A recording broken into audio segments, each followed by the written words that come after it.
Welcome to Amsterdam. 10 top things to do in Amsterdam. First up is the Rijksmuseum. There's a vast array of exhibitions here, but the museum is most famous for its collection of Rembrandt paintings. And it's here that you can see his masterpiece, the Night Watch. Painted in 1642, the Night Watch was originally a larger painting.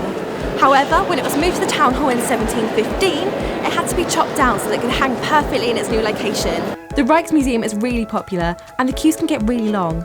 Book an e-ticket before you arrive to avoid queuing at the ticket desk. A great thing to do when you first arrive is to take a canal tour. We booked with Grey Line, which you can find on Damrak near Amsterdam Centraal. The tour lasts for an hour and takes you all around the city. Earphones for the audio commentary are provided, and one tip from us is to make sure you get a seat next to a window, as it can get really warm on board, especially during the summer. Live like a local and hire a bike for the day. We recommend Star Bikes. They provided us with a friendly service, and the bikes cost just €9 for 24 hours.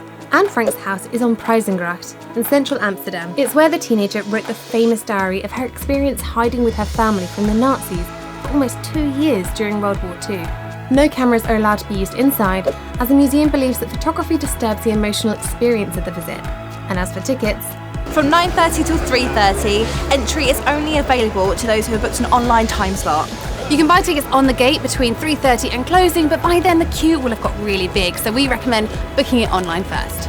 The tulip fields at Keukenhof are only open for 8 weeks a year, so if you're in Amsterdam between late March and mid-May, then they're an absolute must visit. It's worth it just for the photos. Keukenhof has really gone out of its way to make it perfect for younger kids too. There's loads for the whole family to do here. From parks and playgrounds to a petting zoo, Keukenhof caters for everyone. Another idea for a day trip is to head to the Zaanse windmills. There's loads to do here. Take a walk or a bike ride along the canals. Have a look around the small cheese farm, see traditional clog making, or head inside the windmills themselves.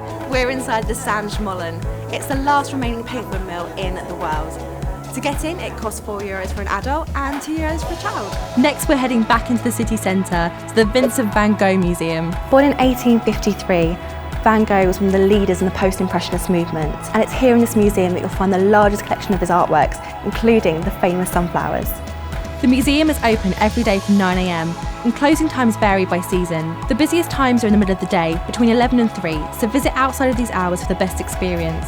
Just like other museums in Amsterdam, we recommend booking your tickets online ahead of your visit. Tucked away down Pijlsteeg, just off Dam Square, is Wijn en Fokking, a traditional Geneva tasting tavern. You can try from over 70 different varieties, and you're encouraged to try the traditional way, hands-free from a tulip-shaped glass. Stroop waffles are Dutch waffles made from 2 layers of baked dough with a layer of syrup in the middle, and the best place to try them is at the Albert Kuipmarkt. The market is mainly for locals, but it's a fascinating place to visit, and its surrounding area of De Pijp is the best place in the city to go out for food. And finally, what visit to Amsterdam would be complete without a visit to the Redlight District? Known locally as De Vollen, it's home to coffee shops, legalised prostitution, peep shows, sex shops, and just about anything in between. Millions of tourists flock here every year, and even if you're not into what the Redlight District has to offer, we still recommend doing what we did and booking yourself onto a walking tour. We booked with AmsterdamRedlightDistrictTour.com. They were friendly and informative, talking us through some crazy places, many of which we weren't even allowed to film. However, to see what we did film, make sure to watch our full Red Light District tour video.